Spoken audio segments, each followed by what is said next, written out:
Community is king.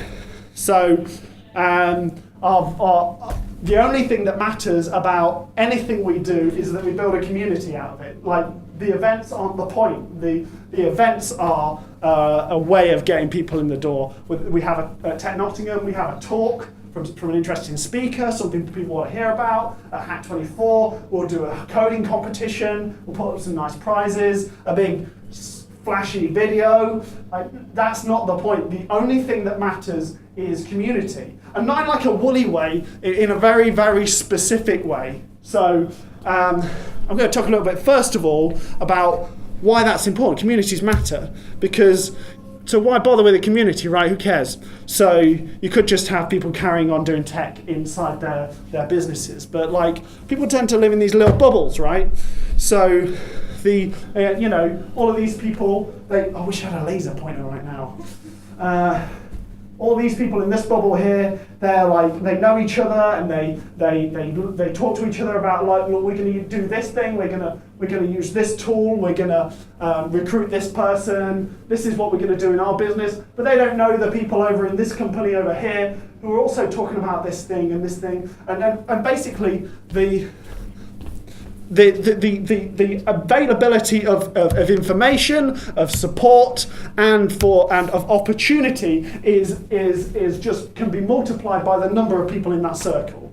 So those are the people they have available to them, provide them with information. This technique to do this. Those people there for support. Hey, how do I do this? And opportunity. Hey, does anyone want to start a company? Does anyone want a job?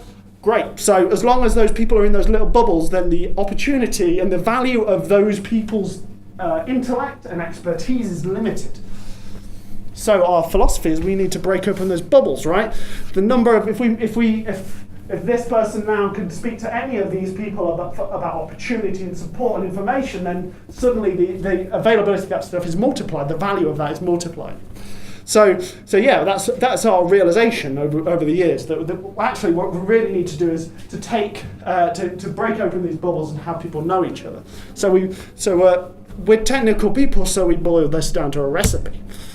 Not in a woolly way, like, hey, let's have a community. All of us are going to just have a hug. No, real measurable objectives. Real measurable steps that you can follow. So here's how you build a community. Now, hopefully I've sold to you the idea of building a community. We're all on board. Here's how you do it. So, recipe for community building. First of all, you get two people who don't know each other to talk to each other. Second, you scale. You just do that a million times over. That's it, right? Great. All right. I recognise that that's not as detailed a recipe as I can provide you with, so no problem. Community building at scale. How do you get people to talk to each other at scale? I've got a room full of hackers at a hackathon. I've got 150 people at Hack 24, 100 people at Tech Nottingham, 800 people in our Slack community. What's the recipe for getting all of those people to talk to each other? Break open the bubbles. It's fine if they're in the room together, but if they're not talking, then who cares? They might as well go home.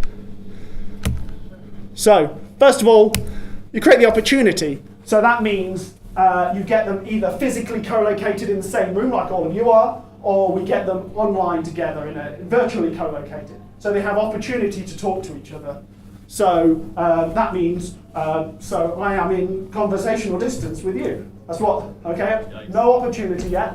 No opportunity. See? That's how it works. So they need to be in a situation where a conversation could happen. Okay, that's the basic thing. It's not enough. More. Minimize barriers. So the reasons why we would choose not to talk to each other need to be minimized. So first of all, the most basic thing is that we always do is we set the rules of the environment. So we say the social rules of this room are now, if someone talks to you, that's absolutely welcome. Respect their space. But if someone approaches you and have a conversation back. This is a community. So we set the rules of the room. So you know, okay, if I go and talk to someone, it's fine. They're not going to be mad at me for it. People are nervous about that sort of stuff. None of us truly know when we walk into a room, especially a room full of people we don't know or people with different skill sets. If I'm a student walking into a tech event that I've never been to a tech event before, I walk into a tech event and I think, you know what, all of these people here, They know about technology. They've been working in software for years. I'm just a student. I don't really belong here. Those sorts of thoughts are going to be going through my mind. So they're the things that are going to stop me talking to people. So we need to disabuse people of these notions. The idea that because the amount you know or the background that you have, it sets whether or not you're allowed to talk to people. We get rid of that. We say everyone is a part of this community. Everybody is one of us, and everybody at this event is absolutely essential to the success of this event. And this is when we're allowed to talk to each other. So we set the rules. There's loads of other stuff you can do there as well. I won't go into too much detail. Then you give them something to talk about. You really just need to give them something to talk about. So in the case of Hack 24, we do this over and over again. We do this not just with the whole event. So the whole event is a thing to talk about. We are building, at Hack 24, we are in a coding competition and we're building loads of stuff. Right? There's a challenge, there's prizes. It's something to talk about. There's a subject there. But we also do that with little things like, one of the things we do is when we serve the drinks at Hack 24, the drinks are on a drinks table, kind of all the way over there. Drinks are just there, and on the drinks table, we'll put interesting drinks that they weren't expecting, like Ubuntu Cola and stuff like that. That stuff's really important. Like that's a thing. That's a reason for people to talk. So there's a few things with there being one drinks table for 150 people. That first of all is inconvenient. Good, but also there's a few things that creates. First of all, it creates a place where all of us have to go. We all have to go over here to have our drinks, and then when we have our drinks. The drinks are different. There's reasons to talk about the drinks. There's an Ubuntu Cola there. Oh, there's something to talk about. I'm physically near you, so I have opportunity to talk. And I've also been told when I start at the start of the event that this is a place where I can talk to people. So there's the recipe right there, and it works. It works. It might not work, but over a course of a 24-hour event, there's lots of opportunities like that. We also same thing happens on our Slack channel as well. So with Hack 24. We will, if people want to organise their teams. So everyone in Hack 24 is a part of a hacking team. They're building as a team of 4 people. And we as an organisation, we need, for administrative purposes, we need to know who is on what team, what the name of their team is.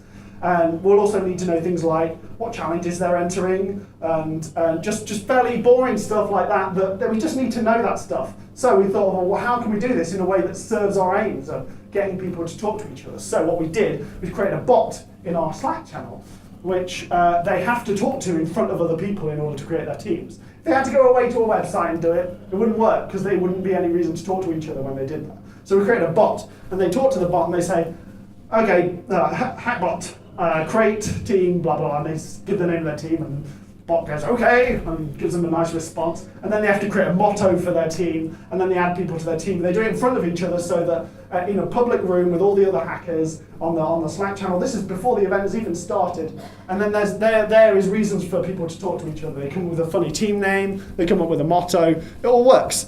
There's lots of other things we do as well. And then you reward good behavior, not in a sort of like medals or anything, but you identify people who are, you sort of get pillars in that community that are doing really good work in terms of engaging with people, providing things to talk about, they're active. You reward the people who are behaving in a way, or you highlight that that's good in a way. So that's just sort of like saying, a lot of the time, that's the most basic thing is like going, okay, well, hey, that's really good, thanks for posting that. Or thanks for sharing, or just engaging with the community in that way. But other times, it's when you see people who do really cool stuff, like highlight it and celebrate it as an organisation. And then actively facilitate. Like one thing we do a lot at Hack 24, and the volunteers for Hack 24, we're briefed on this, like your main objective here is safety and getting people to talk to each other. So what they do is they sit down, they talk to all the different hackers, and they'll go, okay, well, if someone's having a problem with this, well, actively go, okay, you know what? I know someone who can help you with that. Talk to this person, and we actively facilitate that engagement. And that builds communities. That's how that scales. That's the recipe. You can have it. It's free. Take it away. Chew on it. Great.